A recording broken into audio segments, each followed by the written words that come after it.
Everyone, welcome back. आज हम बात करने वाले हैं vector form of Coulomb's law की। लास्ट टाइम हमने बात की थी कूलम्स लॉ क्या है, 2 पॉइंट चार्जेस, एक चार्ज दूसरे चार्ज पे फोर्स लगाएगा, दूसरा चार्ज फर्स्ट चार्ज पे फोर्स लगाएगा, उस फोर्स का मैग्नीट्यूड कितना होगा। तो उस फोर्स का मैग्नीट्यूड है force is directly proportional to the product of the charges, inversely proportional to the square of the distance between them.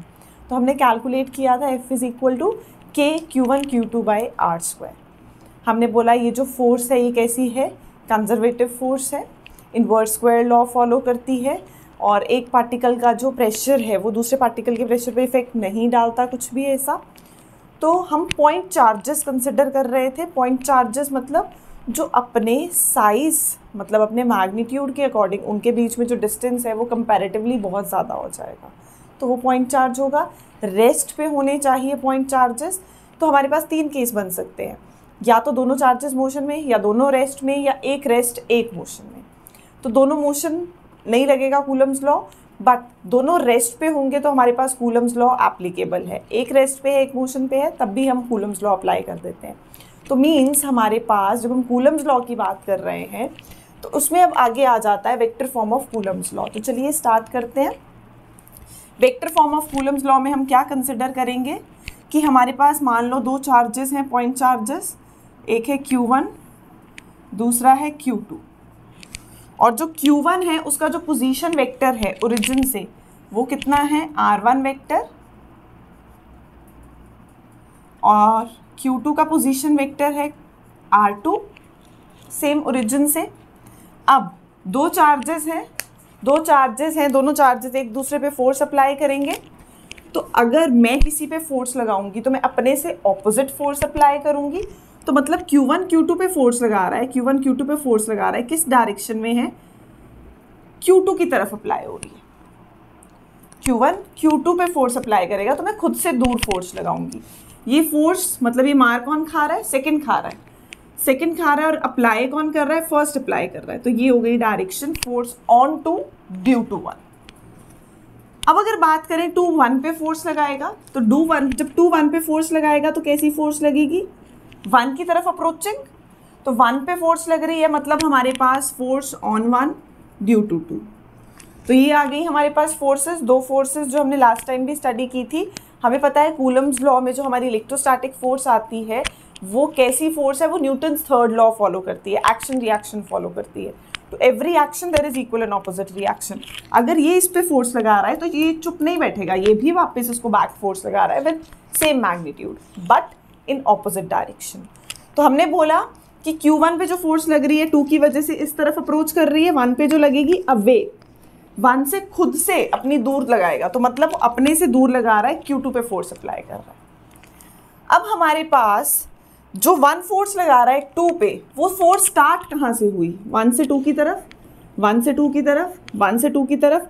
तो डिस्टेंस आ गया R 1 से 2 की तरफ, मतलब ये वाला R1 2 पोजीशन वेक्टर 1 से 2। जो फोर्स 2 1 पे लगाएगा, वो हो जाएगी R2 1, force on 2 due to 1। तो हमें बुक्स में इस फॉर्म में गिवन होता है कि R1 2 है या R2 1 है। तो ये आ गया हमारे पास पोजीशन वेक्टर। यहाँ पे मैग्नीट्यूड तो सेम है, R ही रहेगा।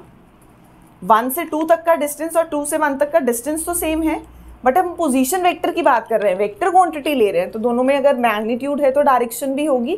तो अगर एक फोर्स लगा रहा है दूसरा उससे ऑपोजिट फोर्स लगा रहा है, बट जो दोनों के बीच में डिस्टेंस है वो तो सेम रहेगा। जितना हमारे पास फर्स्ट के पास होगा उतना ही हमारे पास सेकेंड के पास होगा। तो अगर हम फोर्स का मैग्नीट्यूड देखें, हमारे पास कितना किया था, K Q1 Q2 by R square. हम कर रहे हैं force on 1 due to 2, force on 1 due to 2 मतलब K Q1 Q2 by R square.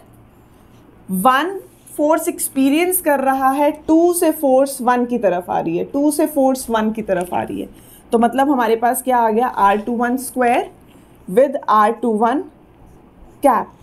Cap क्या होता है, एन कैप हमने पढ़ा है क्या है, यूनिट वेक्टर है। यूनिट वेक्टर मतलब मीन्स जिसका मैग्नीट्यूड यूनिटी है, बट ये सिर्फ डायरेक्शन को रिप्रेजेंट करने के लिए यूज किया जाता है। फॉर एग्जाम्पल मैंने फोर्स लगाई 50 Newton, 50 Newton in what direction, south direction. तो साउथ मेरा क्या है, यूनिट वेक्टर है, जो इस मैग्नीट्यूड में इफेक्ट नहीं डालेगा, जो इस मैग्नीट्यूड में चेंज नहीं लेके आएगा, बस सिर्फ एक डायरेक्शन को रिप्रेजेंट करेगा। तो मीन्स जो फोर्स है इतना मैग्नीट्यूड इतनी डायरेक्शन। सिमिलरली जब हमने यहाँ वेक्टर लिख दिया तो ये पोर्शन मेरा मैग्नीट्यूड को रिप्रेजेंट कर रहा है। अगर ये पोर्शन मेरा मैग्नीट्यूड को रिप्रेजेंट कर रहा है तो ये चीज़ यूनिट वेक्टर क्या रिप्रेजेंट करेगी, डायरेक्शन को। तो हमने लिख दिया force on 1 due to 2 is k q1 q2। Start कहाँ से हुई, 2 से 1, 2 से 1। तो ये हमारे पास एक और इक्वेशन बन गई। अब हमें पता है अगर हम कोई भी वेक्टर लेते हैं यूनिट वेक्टर, तो यूनिट वेक्टर क्या होता है, वेक्टर अपॉन इट्स मैग्नीट्यूड। ऐसे आता है, कैसे, यहीं से, ये वेक्टर है, ये फोर्स का मैग्नीट्यूड है, ये फोर्स की डायरेक्शन है। तो फोर्स की डायरेक्शन एफ कैप क्या होगा, vector upon its magnitude. F cap क्या आ जाएगा यहाँ से, एफ कैप आ जाएगा वेक्टर अपॉन इट्स मैग्नीट्यूड, क्योंकि हमने बोला हम किसी भी वेक्टर क्वांटिटी को लिखते हैं तो साथ में उसका मैग्नीट्यूड, साथ में डायरेक्शन। तो unit vector is vector upon its magnitude, vector upon its magnitude, vector upon its magnitude. तो यहाँ पे आ गया R21 कैप, तो इसको हम लिख सकते हैं k q1 q2 bye R21 square, और इसको लिख देंगे R vector upon its magnitude. तो ये आ गया, ये पोर्शन भी मैग्नीट्यूड को रिप्रेजेंट कर रहा है, ये पोर्शन भी मैग्नीट्यूड को रिप्रेजेंट कर रहा है। अगर हम कहीं भी मैग्नीट्यूड लिखते हैं तो हम एफ वेक्टर के मैग्नीट्यूड को सिंपल एफ से भी रिप्रेजेंट कर सकते हैं, without any vector, without any modulus. तो वो यूनिट वेक्टर से हटके हमारे पास यूनिट वेक्टर था वेक्टर अपॉन इट्स मैग्नीट्यूड। इसको तो कुछ नहीं कर सकते, इसको तो ऐसे ही लिखेंगे N vector divided by magnitude of N, तो सिंपल एन से रिप्रेजेंट कर सकते हैं। तो यहाँ पे हमारे पास ये बन गई equation k q1 q2 bye R21 cube. अगर मैं इसको सीधा R21 लिख दूँ और साथ में आ गया R21 यूनिट वेक्टर। तो ये है फोर्स ऑन 1 ड्यू टू 2। ये क्या है, फोर्स ऑन 1 ड्यू टू 2। 1 पे फोर्स 2 की वजह से कितनी लग रही है, इतनी लग रही है। 1 की पे 2 की वजह से इतनी फोर्स लगेगी। सिमिलरली अगर हमें कैलकुलेट करना है F21, ये तो F12 है, अगर हमें कैलकुलेट करनी है फोर्स ऑन 2 ड्यू टू 1 तो इसी का रिवर्स हो जाएगा, k q1 q2।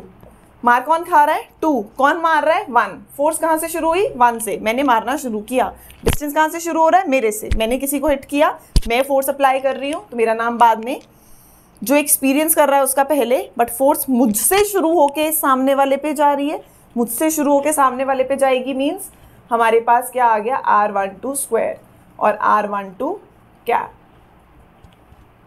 इतना पोर्शन किसको रिप्रेजेंट कर रहा है, मैग्नीट्यूड को। और ये कैप हम हमेशा कहाँ लगाते हैं, जहाँ भी हमें डायरेक्शन रिप्रेजेंट करनी हो। तो यूनिट वेक्टर हमेशा डायरेक्शन के लिए यूज होगा। फिर से वेक्टर अपॉन इट्स मैग्नीट्यूड, तो अगर हम ये लगाएं तो क्या बन जाएगा, k q1 q2 bye R12 का स्क्वायर। अब नेक्स्ट हमें देखना है वेक्टर अपॉन इट्स मैग्नीट्यूड, तो इसका आ जाएगा वेक्टर अपॉन इट्स मैग्नीट्यूड। इस मैग्नीट्यूड को हम सिंपल R12 से भी लिख सकते हैं, बिना वेक्टर, बिना मॉड्यूलस के। तो क्या बन गई इक्वेशन, इक्वेशन बन गई k q1 q2 bye R12 cube और R12 वेक्टर। अब एक चीज़ करेंगे, ये हो गई इक्वेशन नंबर 1, ये हो गई equation number 2, force on 2 due to 1, force on 2 due to 1। अगर हम यहाँ से देखें, इसी इक्वेशन को देखें, और इस डायग्राम से हमें क्या पता चल रहा है, ये पता चल रहा है कि जो R12 है उसका वेक्टर इस तरफ जा रहा है और जो R21 है उसका वेक्टर इस तरफ जा रहा है। दोनों की डायरेक्शन कैसी है, ऑपोजिट। 1 से 2 इस तरफ, 2 से 1 इस तरफ। बट अगर मैं बोलूँ मैंने दो चार्जेस 25 मीटर पे रखे हैं, 25 सेंटीमीटर पे रखे हैं, तो 25 जो वैल्यू है, 25 जो हम वैल्यू ले रहे हैं वो क्या है, हमारे पास कांस्टेंट है, वो तो चेंज नहीं होगी। तो मतलब मेरे से सामने वाले चार्ज का जो डिस्टेंस है और सामने वाले चार्ज से जो मेरे तक का डिस्टेंस है सपोज, वो सेम रहेगा। दो चार्जेस रखे हैं, अगर दोनों के बीच में कुछ डिस्टेंस रखा है वो डिस्टेंस तो फिक्स है, वो डिस्टेंस नहीं चेंज होगा। बट डायरेक्शन चेंज हो रही है, पोजीशन वेक्टर चेंज हो रहा है। तो यहाँ से हम एक चीज़ कंक्लूड कर सकते हैं कि ये जो पोजीशन वेक्टर है R12 और R21, ये कैसे हैं, equal and opposite. R12 R21 कैसे हैं, इक्वल एंड ऑपोजिट हैं। मतलब मैग्नीट्यूड 25, तो मैग्नीट्यूड पे कोई फ़र्क नहीं पड़ेगा, सिर्फ डायरेक्शन ऑपोजिट, मैग्नीट्यूड सेम रहेगा, सिर्फ डायरेक्शन ऑपोजिट। तो हम यहाँ पे कुछ चीज़ चेंज कर सकते हैं। हमने लिखा है R21 R21 using R12 is equal and opposite to R21।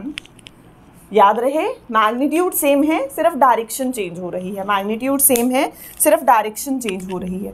तो इसको कैसे लिख सकते हैं, K Q1 Q2, ये पोर्शन क्या है अभी बताया, ये पोर्शन क्या है मैग्नीट्यूड, तो मैग्नीट्यूड पे तो फर्क नहीं पड़ने वाला, मैग्नीट्यूड में हम डायरेक्शन थोड़ी लेते हैं, मैग्नीट्यूड तो न्यूमेरिकल वैल्यू है, तो 25 न्यूटन तो 25 न्यूटन, तो ये तो एज इट इज रहा, 21 की जगह खाली 12 कर दिया, R12 क्यूब। ये वेक्टर है, ये वेक्टर है, तो R21 vector will be negative of R12, R21 vector will be negative of R12। बस यही समझने वाला है कि हमारे पास जो दो पोजीशन वेक्टर्स हैं 1 से 2 तक का डिस्टेंस, 2 से 1 तक का डिस्टेंस इक्वल एंड ऑपोजिट है, तो इक्वल एंड ऑपोजिट, तो R12 is equal and opposite to R21। यहाँ था R21, R21 की जगह पुट कर दिया माइनस R12। अब ये नेगेटिव साइन बाहर आ गया, ये नेगेटिव साइन बाहर आ गया। क्या ये इक्वेशन कोई और इक्वेशन बता रही है? इक्वेशन नंबर 2 क्या है, K Q1 Q2 R12 cube R12 vector, R12 cube R12 vector. तो क्या हम लिख सकते हैं, ये वाली फोर्स थी F12 और ये आ गई F21। तो हमने Coulomb's law in vector form किया, ये इतना इतना वेक्टर फॉर्म था हमारे पास, हमने उसी में बस एक ये कॉन्सेप्ट यूज़ किया और हमने उसके साथ क्या प्रूव कर दिया, न्यूटन्स थर्ड लॉ। हमने बोला ना Coulomb's law action reaction follow करता है, तो हमने उस चीज़ को फॉलो किया, F12 उसको प्रूव कर दिया, F12 is equal and opposite to F21। To every action there is equal and opposite reaction, action equal opposite reaction. तो ये हमने प्रूव कर दिया। एक तो हमारे पास था vector form of Coulomb's law, vector form of Coulomb's law, उसी के साथ हमने क्या ले लिया, उसी के साथ हमने न्यूटन्स थर्ड लॉ प्रूव कर दिया। तो यहीं से न्यूटन्स थर्ड लॉ भी प्रूव हो गया, ये ठीक है। नेक्स्ट चलते हैं आगे, हमारे पास सुपरपोजिशन प्रिंसिपल। सुपरपोजिशन प्रिंसिपल क्या बोलता है,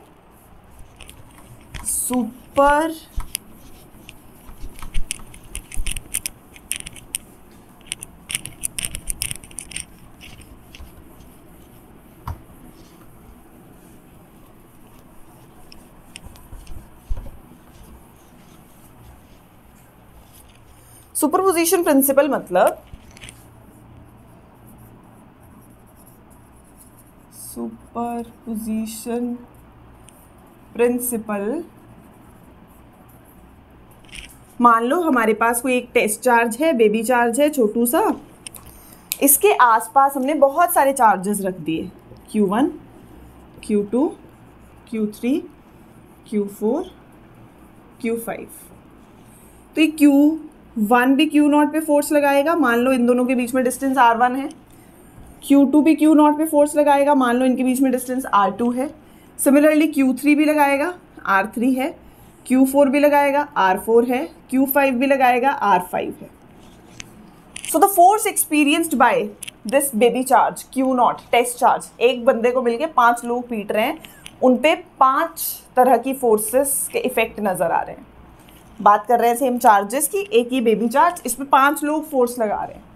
so the total force experienced by this Q0, total force experienced by this Q0 will be equal to the force applied by 1 on naught, force applied by 2, force applied by 3, force applied by 4, ऐसे n number of जितने भी charges हों सबकी force.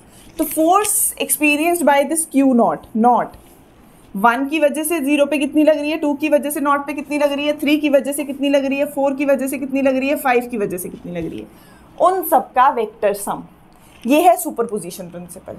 तो means total force experienced by this test charge, total force experienced by this test charge, मान लो मैं 2 charge रख देती हूँ इधर इधर, तो ये जो क्यू नॉट है इसकी वजह से भी कुछ फोर्स एक्सपीरियंस करेगा, इसकी वजह से भी फोर्स एक्सपीरियंस करेगा.